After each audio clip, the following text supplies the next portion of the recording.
오늘부터 우리가 기도에 대해서 우리 같이 살펴볼 텐데요.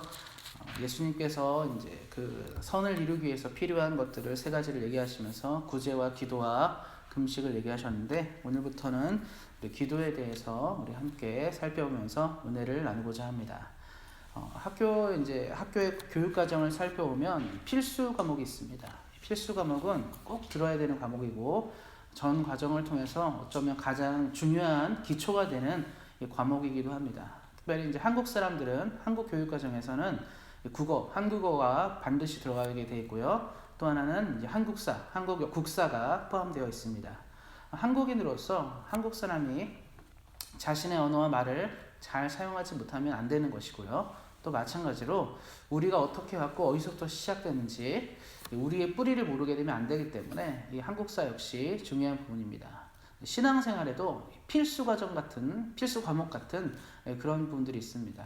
잘 아시겠지만 말씀과 기도는 신앙생활에 가장 중요한 기초가 됩니다. 성경은 그래서 우리가 꾸준히 읽고 그렇게 되고 공부하게 되면서 우리가 지혜를 알게 되고 지식을 알게 됩니다. 그래서 성경을 공부하다 보면 히브리 이스라엘의 역사를 보게 되고, 어떤 과정에서 이런 말씀이 나왔구나, 이 말씀이 이런 의미를 주는구나 해서 우리는 어쩌면 말씀에 대해서는 우리가 시간을 투자하고 노력하고 공부하게 되면 좀 이해도가 좀 많아지는 것 같습니다. 근데 이제 기도의 문제인데요. 기도는 신앙생활을 처음 하는 사람부터 오래 하는 사람까지 어쩌면 가장 어려운 부분이라고 생각하게 됩니다. 기도를 많이 하지만 기도의 능력대로 살아가지 못하는 인생들이 참 많이 있기도 하고요. 기도를 우리가 중요하다는 것을 알고 있고 성경조차도 쉬지 말고 기도하라 이렇게 말했기 때문에 기도가 얼마나 가치 있고 중요한지를 잘 알지만 또 그것이 삶으로 잘 새겨지거나 오지 못하는 경우도 많이 있습니다. 실제로 저도 이제 신학교도 다니고 또 목회도 했지만 많은 목사님들조차도 기도하는 것에 어려움을 느끼시는 분들이 참 많이 있고요. 또 신학교를 공부하는 신학생들조차도 말씀은 참 많이 알고 공부하는데 기도의 부분에 대해서는 참 어려워하거나 힘들어하는 경우들이 많이 있습니다. 어쩌면 기도 참 중요한데 알고 있지만 삶으로 새기거나 실천하는 데는 부담이 있는, 좀 어려운 부분이 있는 그런 그러한 이제 신앙의 부분이라고도 생각이 듭니다. 그래서 오늘부터 우리가 기도에 대해서 조금 살펴봤으면 좋겠어요. 예수님께서 기도에 대한 이 가이드라인을 주셨기 때문에 그것들을 살펴보면서 함께 은혜를 나눴으면 좋겠습니다. 이 당시 이제 사람들도 기도를 많이 했어요. 유대인들도 기도를 많이 했기 때문에 예수님도 이제 그것을 아셨습니다. 오늘에 살펴볼 내용들은 먼저 예수님이 올바른 기도를 가르치기 전에 이렇게는 기도하지 말아라고 해서 잘못된 기도에 대해서 몇 가지 예를 들으셨습니다. 그래서 먼저 어떤 기도들이 잘못된 것이고 우리가 신앙생활하면서 어떠한 기도를 좀 피해야 되는지를 우리가 좀 함께 살펴보기를 소망합니다. 사랑하는 성도님들, 많은 사람들이 기도합니다. 근데 기도의 문제는 어쩌면 기도를 잘하는 사람, 기도를 참 잘한다는 기준을 볼 때 대부분이 사실은 그 사람의 기도의 내용과 어떤 기도 생활에 대해서 보는 것이 아니라 사실은 겉모습을 통해서 많이 보기도 합니다. 대예배, 공예배 때라든가 수요예배 이럴 때 대표 기도를 잘하는 분을 보면서 참 기도 잘하시는구나 이렇게 생각할 수 있고요. 또 우리가 새벽 예배 때 기도하시는데요.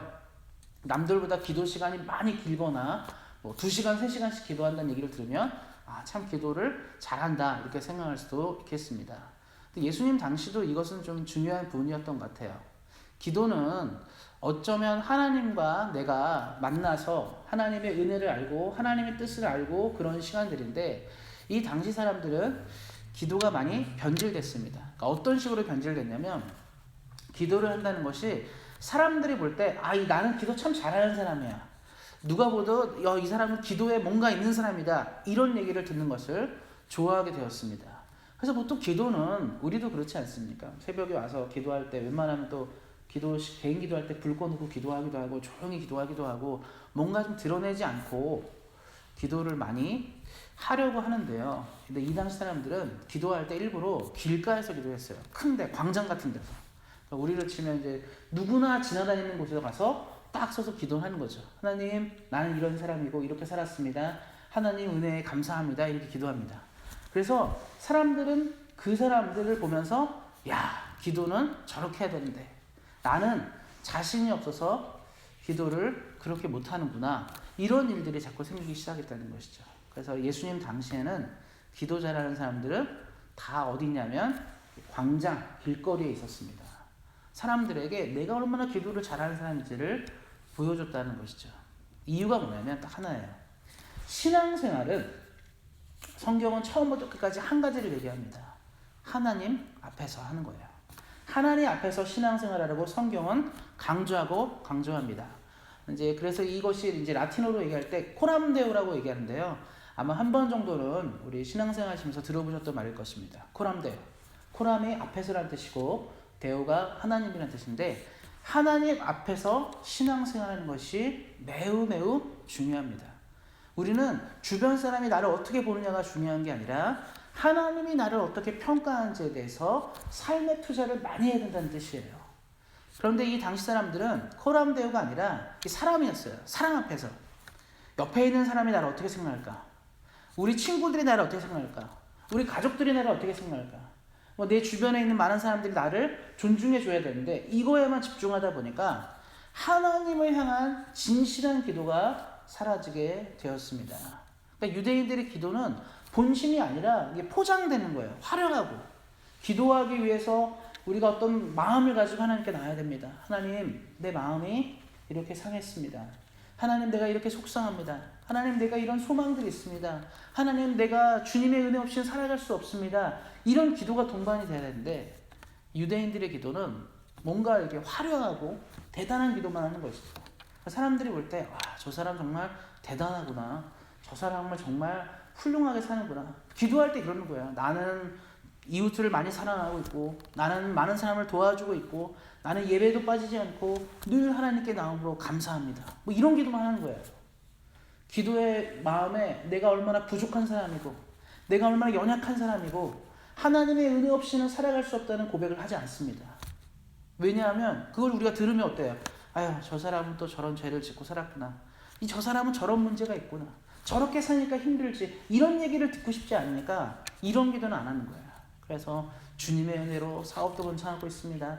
주님의 은혜로 내가 뭐를 하든지 무엇을 하든지 잘 되고 있습니다. 하나님 때문에 내가 잘 먹고 잘 살고 있습니다. 나는 저렇게 죄인들처럼 죄지지 않고 살아가고 있고 나는 매일매일 승리하고 있습니다. 이런 기도만 하게 된다는 것이죠. 예수님은 너무 안타까워하셨어요. 본인이 지금 속으로 얼마나 상해 있고 얼마나 고통하고 있는데 저런 기도밖에 못하는 당시 시대 사람들을 향해서 예수님 말씀하십니다. 외식하는 자, 겉모습으로 기도하지 마라. 그래서 오늘 말씀에 이렇게 얘기하고 있죠. 5절 말씀에 기도할 때 외식하는 자와 같이 하지 말라. 그들은 사람에게 보이려고 회당과 큰 거리 어귀에 서서 기도하기를 좋아하느니라. 하나님을 만나고 하나님의 위로를 받기 위해 은혜를 얻기 위해 기도하지 않고 사람들에게 보이려고 기도하였기 때문에 예수님이 말씀하십니다. 그들은 이미 상을 다 받았다. 사람들이 다 칭찬했으니까 하나님으로부터 올 것이 없다라고 얘기하게 됩니다. 이 위선적인 기도, 이 진실함이 없는 기도에 대해서 예수님은 이렇게 말씀하십니다. 그럼 어떤 기도가 진실된 기도일까요? 마음이 하나님과 통해야 돼요. 내가 기도하러 나는데 기도를 잘하는 게 중요한 게 아니라 마음을 쏟아내야 됩니다. 하나님, 내가 살다 보니까 죄를 이렇게 짓고 삽니다. 내가 하나님의 은혜 없이는 살아가지 못하는 사람에도 불구하고 하나님의 은혜를 잊고 내 욕심과 내 뜻대로 살았습니다. 주님, 잘못했습니다. 용서를 구합니다. 도와주십시오. 이런 기도가 필요하다는 거예요. 예수님 아십니다. 우리 인간이 얼마나 부족하고 연약하신지를 아시기 때문에. 하나님 아시기 때문에 우리에게 원하는 기도가 있어요. 그런데 그렇게 기도하지 않게 되면 결국은 우리는 기도는 많이 하는데 기도는 열심히 하고 뭔가 기도에 화려함이 있는데 하나님으로부터 점점 멀어지는 기도 생활을 하게 됩니다. 하나님 말씀하시죠. 그런 기도는 하지 마라. 예수님 말씀하세요. 그런 기도는 하지 마라. 기도는 어제 제가 잠깐 설명드렸지만 하나님을 향한 나의 사랑을 보여주는 시간인데 기도를 통해 나만 드러나게 되면 이게 무슨 기도입니까? 성경은 그래서 그렇게 기도하지 말라고 얘기하고 있습니다. 그래서 6절 말씀에 있죠. 기도할 때 내 골방에 들어가 문을 닫고 은밀한 중에 계신 내 아버지께 기도하라.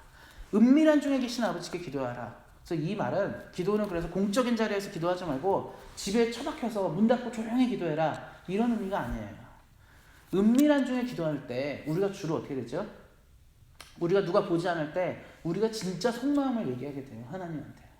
사실 우리가 교회에서 막 기도하게 되면 소리내서 기도하게 되면 처음 신앙생활할 때 가장 힘든 게 뭐냐면 혹시 누가 내 얘기도 들을까 봐. 내가 이렇게 기도했는데 이거 얘기도 듣고 나를 판단하면 어떡하나. 이 생각이 좀 있을 때가 있습니다. 또 어떤 것이 있냐면 내가 또 기도를 막 해야 되는데 옆에 사람은 기도를 너무 잘하거나 그러면 내 기도를 못하고 기도를 또 듣게 돼요. 기도를 들으면서 내 마음을 또 얘기하지 않게 되는 거죠. 그러다 보니까 어떻게 보면 기도 생활이 이제 꼬인다고 해야 될까요? 잘 진행이 되지 않을 때가 있습니다. 그래서 이 뜻이 뭐냐면 이 은밀한 중에 기도하라는 것은 굳이 뭐 은밀하게 숨어서 기도하라는 의미도 있지만 더 강조되는 것은 하나님 앞에서는 숨기지 말고 기도해라. 하나님 앞에서는 무엇을 가져오든지 괜찮으니까 기도하라는 거예요. 굳이 우리가 소리를 내서 내 마음을 토로를 못할 것 같으면 속으로라도 기도하시면 되죠. 하나님, 내가 이렇게 잘못했고 부족합니다. 주님의 도움이 필요합니다. 진실된 기도는 하나님이 사랑하는 기도가 됩니다. 그래서 이 성경 말씀 이제 복음서에 보면 바리새인의 기도와 세리의 기도를 비교하는 것들이 나와요. 바리새인은 스스로를 높이는 기도를 했고 세리는 가슴을 치는 기도를 했는데요. 예수님은 세리의 기도가 진짜 기도라고 말씀하셨습니다. 우리 사랑하는 성도님들이 진실한 기도로 나가셔서 늘 하나님의 은혜와 도움이 있기를 예수님의 이름으로 축원드립니다. 그리고 예수님이 또 하나를 얘기하신 것은 바로 이 7절 말씀에 나오는 이방인의 기도에서 얘기하고 있습니다. 이방인들은 이 기도를 할 때 중언부언을 하고 기도를 많이 해야 된다라고 이제 얘기하고 있다고 얘기하는데요. 뭐 꼭 기도는 기독교만 하는 게 아니죠. 불교도 기도하고 뭐 이슬람교도 기도하고 세상에 많은 종교들이 기도하게 됩니다. 근데 이 종교들이 기도하게 되는 이유 중에 하나는 뭐냐면 신을 귀찮게 한다는 의미가 있어요. 신을 귀찮게 해서 소망을 이루려고 하는 것이 있습니다. 그래서 예전에 우리 한국 어른들 이 새벽만 되면 달 보면서 정한수를 떠놓고 하늘에 대고 기도했습니다. 하느님을 괴롭히는 거예요. 도와달라고. 뭔가 이 신을 괴롭혀서 내가 이렇게 정성을 쏟아 부으니까 응답해달라고 기도하는 것이죠. 그래서 신을 귀찮게 하는 것입니다. 우리가 어떤 것을 합니까? 대부분 신들이 변덕쟁이들이에요. 세상에 많은 신들이 변덕쟁이입니다. 인간을 사랑하고 사람을 사랑하고 은혜를 주려고 하는 것이 아니라 툭 하면 트집 잡고 괴롭히고 못살게 하는 것이 이 신들의 모습이었습니다. 그래서 어떻습니까? 열심히 사는데 갑자기 말한다고 태풍 불게 하고 불나게 하고 뭐 이러니까 사람들이 제사 드리지 않습니까? 자연에 대해 바람에 대해도 제사 드리고 바다에도 제사를 드립니다. 뭐 왜냐하면 순식간에 마음이 변덕스러워서 멀쩡한 바다가 갑자기 태풍 불고 막 이런 난리가 나서 사람이 죽으니까 어때요? 가기 전에 쫙 깔아놓고 기도하는 거죠. 도와달라고, 살려달라고. 이 신들은 다 그랬다는 것이죠. 이방인들은 그래서 신들을 믿지를 못했습니다. 그래서 자기들이 뜨겁게 기도해서 신을 조종하고 싶어 했습니다. 성경은 뭐라고 얘기하고 있습니까? 이렇게 얘기하고 있어요. 우리 8절 말씀에 그들을 본받지 말라.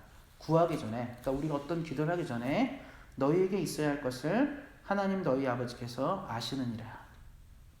하나님께 기도하는 이유 중에 하나는 하나님이 이미 우리를 아신다는 것이에요. 사랑하는 성도님들 어떻습니까? 기도 제목 있으시죠? 하나님이 그 기도 제목을 모르지 않고 우리의 속사정을 모르지 않고 이미 아신다라고 얘기하고 있습니다. 그 우리는 기도할 때 필요한 건 딱 한 가지예요. 믿음. 이 야고보서 말씀에 이런 말이 있습니다.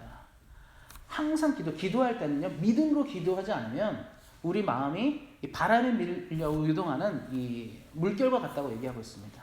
그러니까 하나님께 기도할 때는 믿음으로 기도하라고 얘기하고 있습니다. 그래서 이 야고보서 1장 6절 말씀을 제가 한번 읽어드리겠습니다. 오직 믿음으로 구하고 조금도 의심하지 말라. 의심하는 자는 마치 바람에 밀려 요동하는 바닷물결 같으니.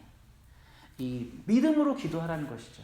이방인들은 신을 믿지 못하고 이방인들은 믿을 만한 신이 아니기 때문에 그렇게 기도한다 하지만 예수를 믿는 우리는 하나님이 얼마나 믿을 만한 분이고 우리의 소망과 소원을 들으실 수 있는 충분한 하나님이라는 사실을 믿고 나가셔야 합니다.